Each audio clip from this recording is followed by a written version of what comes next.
Please आप पढ़ कर लीजिए।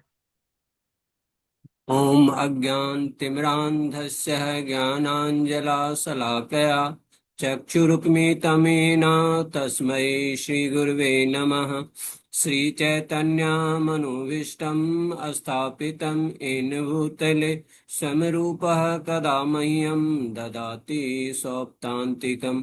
वन्देऽहं श्रीगुरु श्रीयुतपदकमलं श्रीगुरुन् वैष्णवांश्चं श्रीरूपं साग्रजातं सहगण रघुनाथ आवन्तितं तं सञ्जीवं साद्वैतं सावधूतं परिजनसहितं कृष्णचैतन्यदेवं श्रीराधाकृष्णपादान् सहगं ललिता श्रीविशाखाविष्टान्।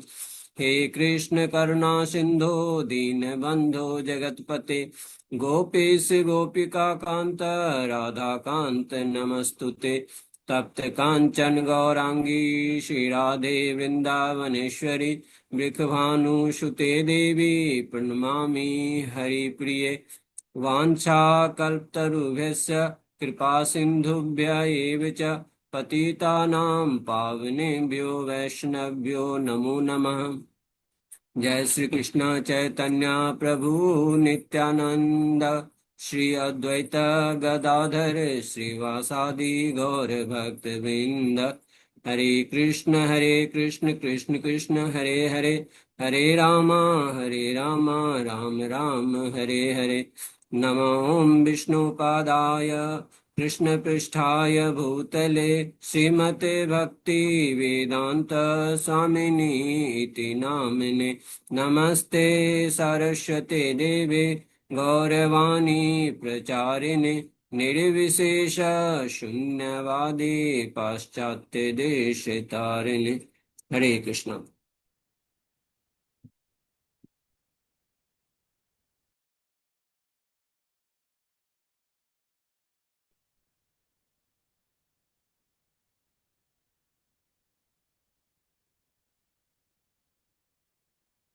हरे कृष्णा।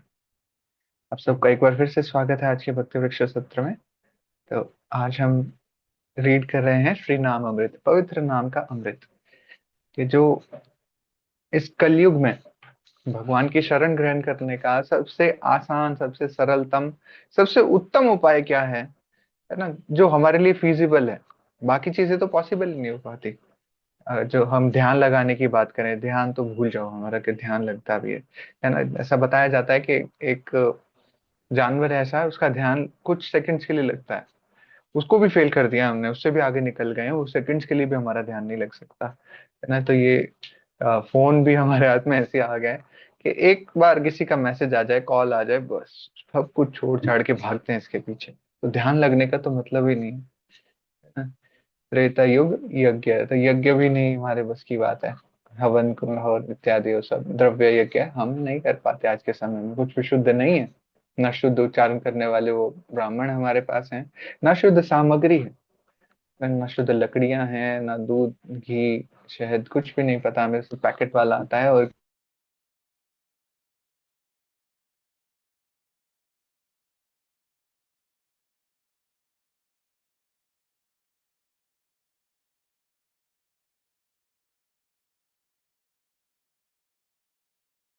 तो मन में भी बुरे विचार ना हो, भगवान की सेवा के माध्यम के लिए, सेवा के लिए ही हम जा रहे हो।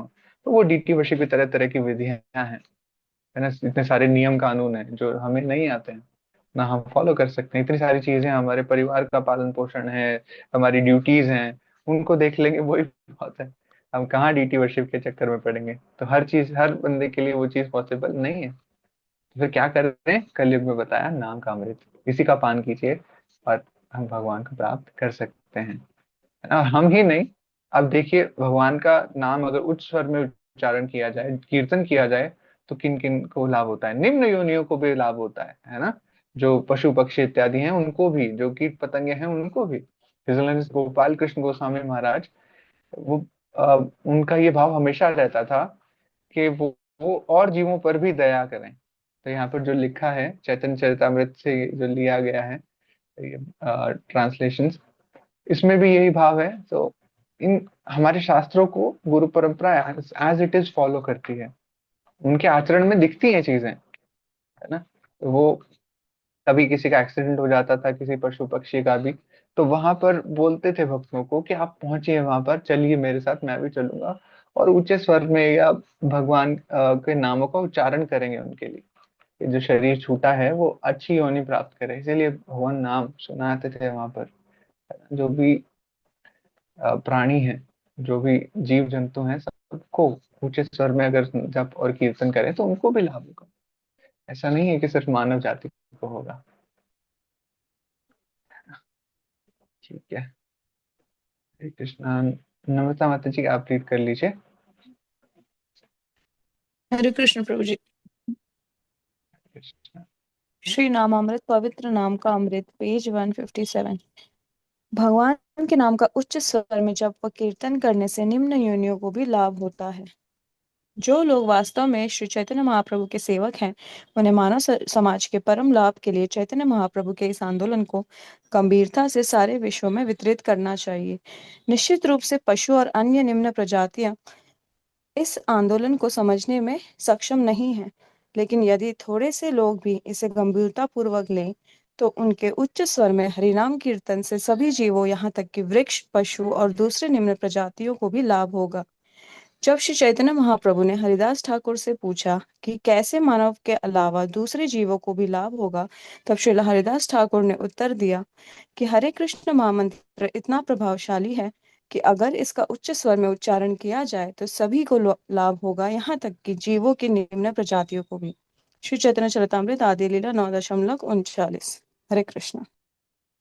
हरे कृष्णा माता जी, थैंक यू सो मच। तो यहाँ पर बताया जा रहा है कि हमें करना क्या है, निम्न योनियों को भी फायदा पहुंचाना है। ऐसा नहीं कि सिर्फ मानव जाति को, मानव जाति को प्रचार प्रसार तो करना ही करना है, पर अगर हम उच्च स्वर में कीर्तन करेंगे, गायन करेंगे हरि नाम का, तो इससे क्या फायदा होगा। जो निम्न योनियां हैं, जो पशु पक्षी इत्यादि हैं, जीव जंतु हैं, उनको भी लाभ होगा, है ना। तो हमें, हम चैतन्य महाप्रभु के सेवक हैं, और सिर्फ नाम मात्र के लिए नहीं, हमें मानव समाज के लिए करना भी चाहिए क्या, उनके परम लाभ के लिए कार्य करना चाहिए। इस आंदोलन को गंभीरता से लेना चाहिए। और ये जो गौड़ी वैष्णव परंपरा, जो हरे कृष्ण मूवमेंट है, ये प्रचार का मूवमेंट है ना। लोगों तक वितरित करना, भगवान सबसे ज्यादा खुश होते हैं अगर हम भगवान का नाम हम और तक पहुंचाते हैं, है ना। तो सारे विश्व में एक्चुअली वितरित करना चाहिए। सारे विश्व में तो शिल प्रभुपाद कर ही रहे, है ना, अभी कर रहे हैं शिल प्रभुपाद, अपने वाणी के थ्रू, अपनी पुस्तकों के थ्रू। तो निश्चित रूप से जो पशु और पक्षी हैं, निम्न प्रजातियां हैं, ये इस आंदोलन को नहीं समझ सकते कि क्या है क्या नहीं है ना। ये इंटेलिजेंस ह्यूमंस के पास ही है, हमारे पास ही है। तो हमें थोड़ा सा और इसे गंभीरता पूर्वक लेना चाहिए और उच्च स्वर में हरि नाम कीर्तन करना चाहिए। तो आप देखते हैं कि इस्कॉन बार बार इसे बड़े लेवल पे हरि नाम संकीर्तन आयोजित करता ही रहता है ना। तो ये, इससे ऐसा नहीं है कि और लोगों को सिर्फ और लोगों को प्रचार होगा, पशु पक्षी वृक्ष, उनको भी लाभ पहुंचेगा इसमें, है ना। अब चैतन्य महाप्रभु पूछ रहे हैं हरिदास ठाकुर से कि ऐसे कैसे होगा भाई, मानव जातियों के अलावा दूसरे जीवों को कैसे होगा। तो यहाँ पर हरिदास ठाकुर जो नाम आचार्य हैं, वो उत्तर देते हैं कि हरे कृष्ण महामंत्र है ही इतना प्रभावशाली, आप इसे उच्च स्वर में लोगों तक पहुंचा रहे हैं, तो लोगों का उद्धार क्यों ना होगा, है ना। झारखंड के जंगलों का जो एग्जाम्पल हम देखते हैं, ऊंचे स्वर में ये भगवान चैतन्य महाप्रभु हरि नाम का उच्चारण करते हुए चलते हैं। कितने सारे वहां पर जीव जंतु आ गए थे, कितने सारे शेर वहां पर आ गए थे, हिरण और शेर आपस में आलिंगन करके हरि नाम का उच्चारण कर रहे हैं, डांस कर रहे हैं उस पर, उनको भी समझ में आने लगा है, उनका भी उद्धार हो रहा है। इसी तरीके से अगर हम भी हरि नाम उच्च स्वर में लेंगे, तो निम्न जातियों का भी उद्धार होगा, नॉट ओनली मानव जाति। ठीक है, अब हम आगे बढ़ते हैं, इसमें प्रचार ही सार है। एक बार मुझे पढ़ लिया, शोभा माता जी आप पढ़ लीजिए। शोभा माता जी रीड करें, और उसके बाद सुप्रिया माता जी रीड कर सकते हैं। हरे कृष्ण प्रभु जी। हरे कृष्ण। कृष्ण भावनामृत का प्रचार करना सर्वोच्च कल्याण कार्य है। भगवान प्रचार करने पर प्रसन्न होते हैं। कहा जाता है कि सामान्य लोगों के कष्टों के कारण महापुरुष लगभग सदैव स्वेच्छा से कष्ट भोगना स्वीकार करते हैं, प्रत्येक व्यक्ति के हृदय में स्थित भगवान को पूजने की यह सर्वोच्च विधि मानी जाती है। जो लोग अन्यों के कल्याण के लिए कार्य करने में व्यस्त रहते हैं, वे किस प्रकार भगवान द्वारा तुरंत मान्य होते हैं, इसकी व्याख्या यहाँ दी गई है। भगवत गीता 18.68 से 69। भगवान कहते हैं कि यह यदम परमम हुए भक्तवेदास्यति च तस्मान् मनुष्येषु कंचित में प्रियकृतम।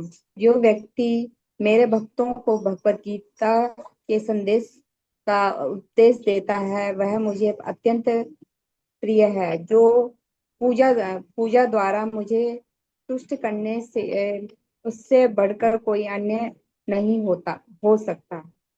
इस हरे जगत में कृष्णा माता अनेक जी, थैंक प्रकार। You so much. Hare Krishna. Hare Krishna. तो यहाँ पर बता रहे हैं कि सामान्य लोगों के कष्टों के कारण महापुरुष लगभग सदैव स्वेच्छा से कष्ट भोगना स्वीकार करते हैं, है ना। तो जो महापुरुष होगा, लोगों को कष्टों में देखकर बिल्कुल भी खुश नहीं होगा। उनको खुद पीड़ा होगी कि अरे ये दुखी है यहाँ पर। तो फिर क्या करें? परम सॉल्यूशन, जो मोस्ट अल्टीमेट सॉल्यूशन है, वो दिया जाए उनको। प्रत्येक व्यक्ति के हृदय में स्थित भगवान को पूजने की विधि, है ना। वो भगवान के साथ जोड़ दो उनको। That is the solution. यहाँ पर श्रील प्रभुपाद का एग्जाम्पल हम ले सकते हैं कि कैसे इतनी कठिनाइयों को वो 70 साल की उम्र में झेलते हुए एक पानी के जहाज में, मालवाहक जहाज था वो, भी सवारी जहाज नहीं था, मालवाहक जहाज, जलदूत में वो बैठ करके अमेरिका जाते हैं। 1 महीने का ट्रैवल करते हैं। रास्ते में उनको 2 हार्ट अटैक्स भी आते हैं। तो बाद में जब चेकअप होता है उनका, तो बताया जाता है कि अगर थर्ड हार्ट अटैक आ गया होता तो कहीं भी जा सकता था उनका जीवन। He might have to leave his body. ऐसा भी हो सकता था ना।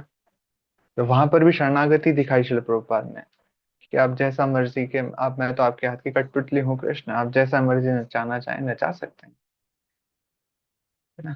आगे बता रहे हैं, जो लोग अन्यों के कल्याण के लिए कार्य करने में व्यस्त हैं, वे किस प्रकार भगवान द्वारा तुरंत मान्य होते हैं, इसकी व्याख्या दी गई है ना। तो जो प्रचार प्रसार में लगे हैं, उनको उनका कल्याण कैसे होगा, कैसे भगवान उनको एकदम से स्वीकार कर लेंगे? यह इदम परमम गुह्यम मद भक्ते, है ना, भगवान की भक्ति, मद भक्तेषु विधास्यति च तस्मान् मनुष्येषु कश्चिन में प्रिय कृतमः। प्रिय है कौन? है भगवान को प्रिय है जो भगवत गीता के संदेश को लोगों तक पहुंचा रहा है ना। वो भगवान को अत्यंत प्रिय है ना। तो भगवान की भक्ति का जो प्रचार प्रसार कर रहा है, वो भगवान को अत्यंत प्रिय है। पूजा द्वारा मुझे तुष्ट करने में उससे बढ़कर और कुछ नहीं हो सकता। तो भगवान ने यहाँ पर हमें सॉल्यूशन दे दिया है, कैसे हमें भगवान की पूजा करनी है। भगवान के नाम का प्रचार प्रसार करके, भगवान के ज्ञान का, भगवान के उपदेश का प्रचार प्रसार करके हमें ये भगवान का निकटता हमें प्राप्त करनी है। ओके, सुप्रिया माता जी, आप रीड कर लीजिए।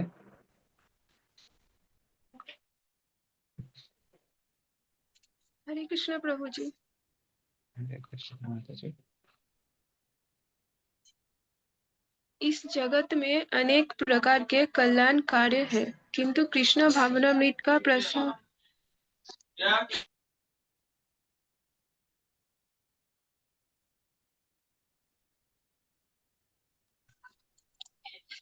इस जगत में अनेक प्रकार के कल्याण कार्य है, किंतु कृष्ण भावनामृत का प्रसार करना सर्वोपरि कल्याण कार्य है। अन्य कल्याण कार्य प्रभावशाली नहीं हो सकते, क्योंकि प्रकृति के नियमों तथा कर्मों के फलों को कोई नहीं रोक सकता। यदि कोई कृष्ण भावनामृत को सारे विश्व में प्रसारित करने का प्रयत्न करता है, तो उसे श्रेष्ठतम कल्याण कार्यकर्ता समझना चाहिए। भगवान स्वतः ही उससे अत्यधिक प्रसन्न होते हैं। यदि भगवान उससे प्रसन्न हो जाते हैं, तो फिर उसे प्राप्त करने के लिए बचता ही क्या है। यदि भगवान ने किसी को मान्यता दे दी है तो भले ही वो भगवान से कुछ न मांगे, प्रत्येक हृदय में वास करने वाले भगवान स्वयं उसका इच्छित फल देते हैं। इसकी पुष्टि भगवत गीता में भी हुए है। तेषां नित्याभि उक्तानां योगेश्वरम् वहाम्यहम्।